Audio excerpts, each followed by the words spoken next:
Hey guys, welcome back. So today I want to try my best at doing a cam degree on a 3460 degree GM V6 engine. Multiple reasons I want to do this. First of all, I've had this degree wheel for a while. I've never really put it to any good use, so figured it's a good time to learn how to use it myself. Second reason is because I'm using the Crane H260 camshaft that was meant for 1980s-ish engines, and I'm using it in a 2003 3400 block that was originally came with a roller cam. And yeah, and I've also got the Cloy's dual roller timing chain set up on this one, again also meant for like 1980s 2.8 liter engine. I want to make sure everything checks out. So to be quite honest, this is actually the second time I'm trying to do this video. First time I just sound like an idiot through the whole thing, so I'm going to try to do a little better job this time and see if I can at least make sense of this, I guess. So this all kind of started the other day when I was looking at this website called mgispeedaware.com, and they've got a cam calculator on there, and you put in all your specs from the cam cards that come with your camshaft in there, and they kind of give you all your different durations and whatnot on here that where everything's going to open and close. The cam card also that comes with it, but the cam cards don't really explain it really well. So after looking at that, I was like, I got that degree wheel. I'm going to see if I can make sense of this and actually on the engine before I put the cylinder heads on. See if I can visualize this in real time as your engine spins, basically, and see when everything, all the different events happen, where your maximum lift is, where your intake opens, where your intake closes.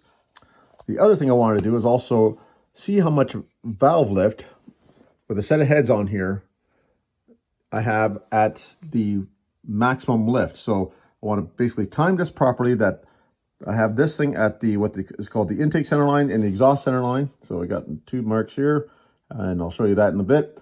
And that's then how that correlates with the piston, where the piston sits at that time, and then how much valve lift I have at that moment in time in the rotation of the engine. So hopefully that makes sense. I'll try to explain it a little bit better as we go through here.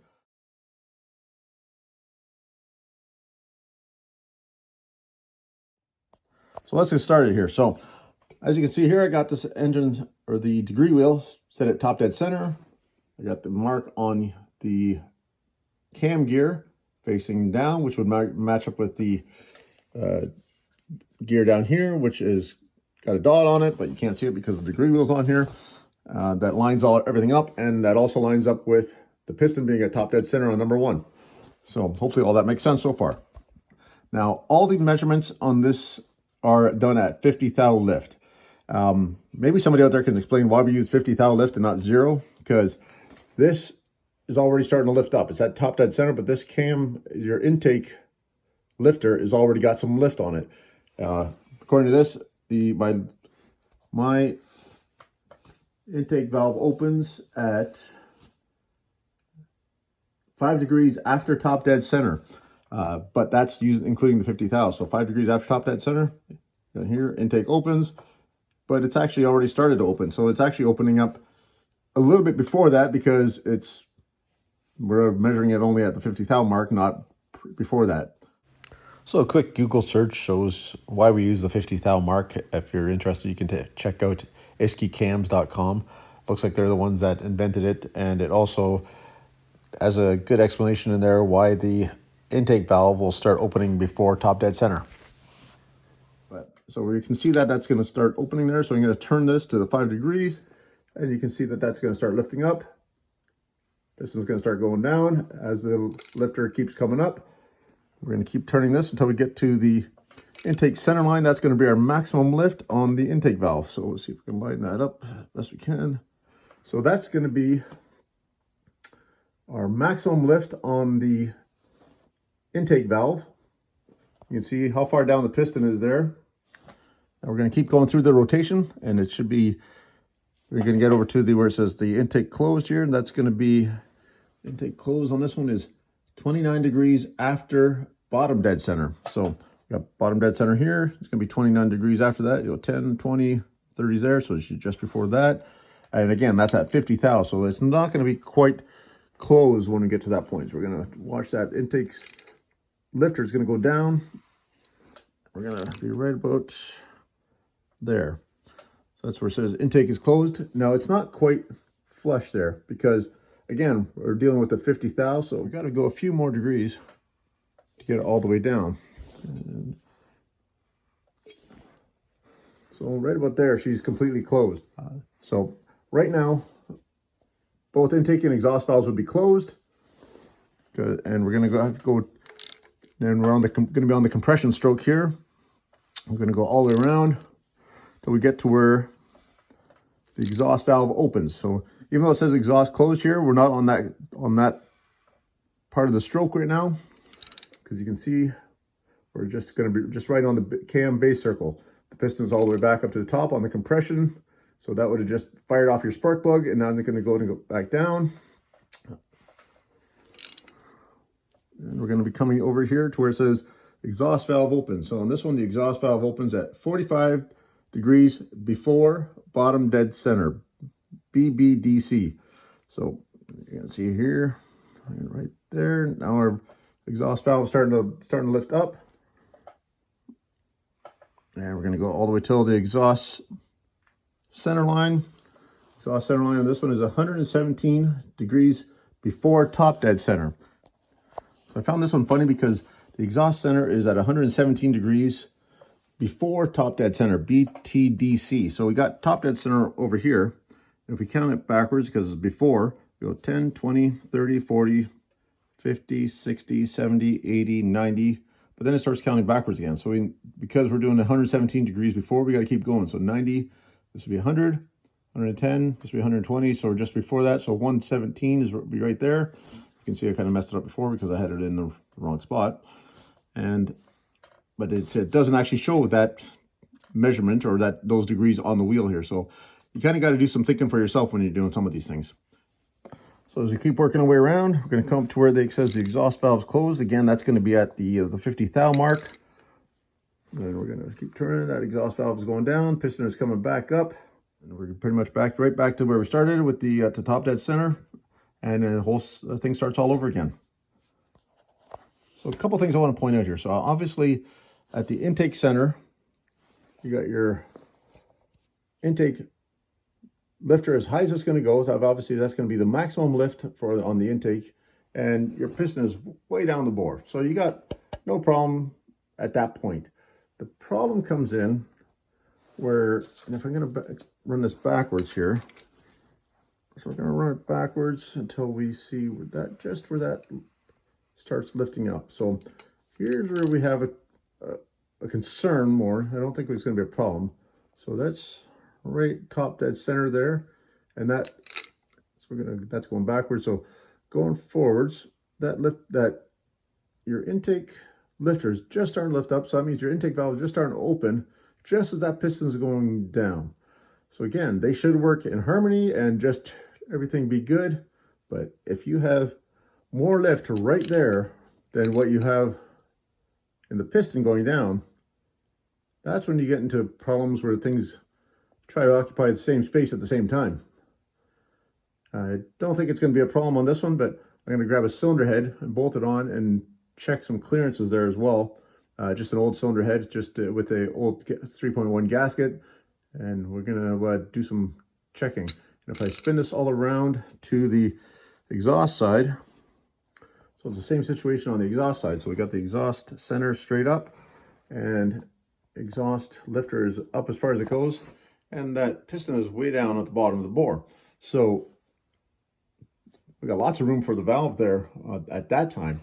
But as we turn this and that piston starts coming up and the lifter starts going down, so it's closing the exhaust valve, but are they closed? Is it closed enough that they're not going to touch each other right there?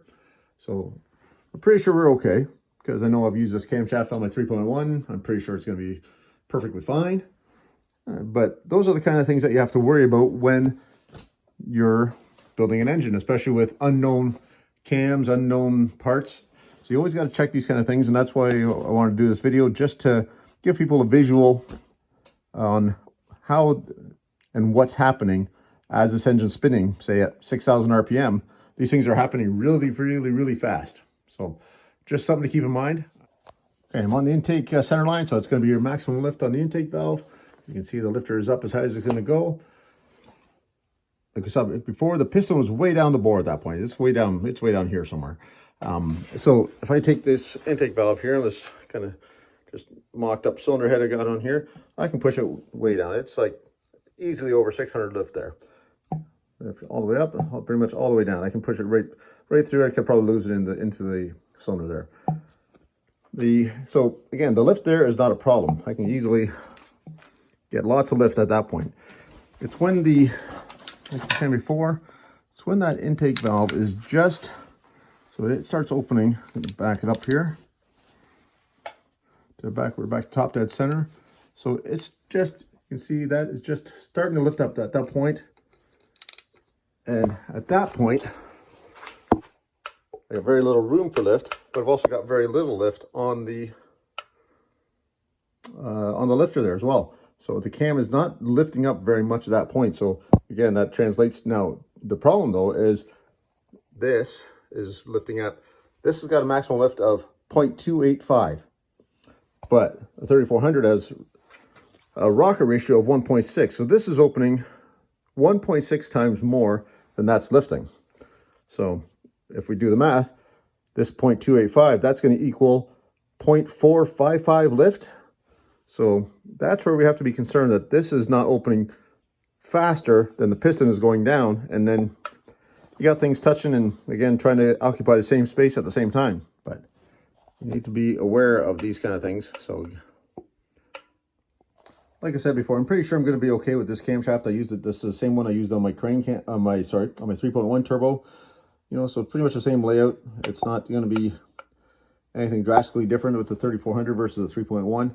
But again, I just like to take a look at everything while I can, while the engine's still apart, because once you've got it all put together, you can't see this stuff. You can't test it anymore. You can no longer get a good visual of what's happening inside the engine. So we'll go all the way around until we get to where the exhaust valve is open. There. So now we're on the compression stroke. Keep going around. Now the exhaust valve is going to start opening up right about there. So same thing here. See if I can shine the flashlight on there. So we got, so that exhaust valve is opening up right there, and we got lots of space already right there. So it's on this one's kind of the opposite. It's when it's closing that it becomes close in contact. So right there, see right there, I got lots of space. But I'll keep turning this until we get close to where the exhaust valve closes. So right there is our intake center, or sorry, exhaust center. So that's our maximum lift on the exhaust. And like we saw before, the piston is way down at the bottom. I'm going to have lots of clearance there. I can literally push it all the way down. No big deal.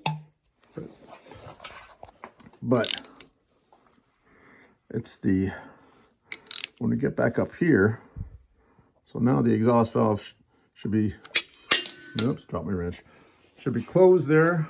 And see here, we have very little room left there. But again, should be enough that we're okay. It's just, you never know. And that's why you do your checks. That's why you do your thing. And then the other thing that most guys will do, and I can't do it yet because I don't have the right length push rods, is they run it through with Play-Doh on top of the piston and they see what kind of clearance they have. I've done that before with my 3.1. I know it's fine because I did it already on that one. But again, not a bad way to test it. Just again, use an old head gasket so that you don't have to waste that head gasket trying to do it. And especially when you're using stretch to yield head bolts and have to buy another set because you don't want to use those twice. So that's my take on how to degree a 60 degree V6, 3.4 liter, 3400, whatever engine. Again, all 60 degrees, as far as I know, are going to be pretty much the same. You could do this with any cam. You could use it to actually find out, as long as you got a dial indicator on your lifters, you could use it to find out how much lift you have. If you have an unknown cam or the stock cam, you could also check it that way. But in this case, I'm quite happy that all my specs for the crane cam actually check out. and looks like it's pretty much bang on, including the lift on the lobes. So I'm quite happy with that. Hopefully you guys enjoyed this stuff. I was, like I said, this is the first time I've kind of done this type of thing. I just find this interesting when you can actually see visually where everything is happening in the 4-stroke cycle. So hope you guys like it. And if not, let me know. And we'll talk to you again next time. Thanks, guys. Bye-bye.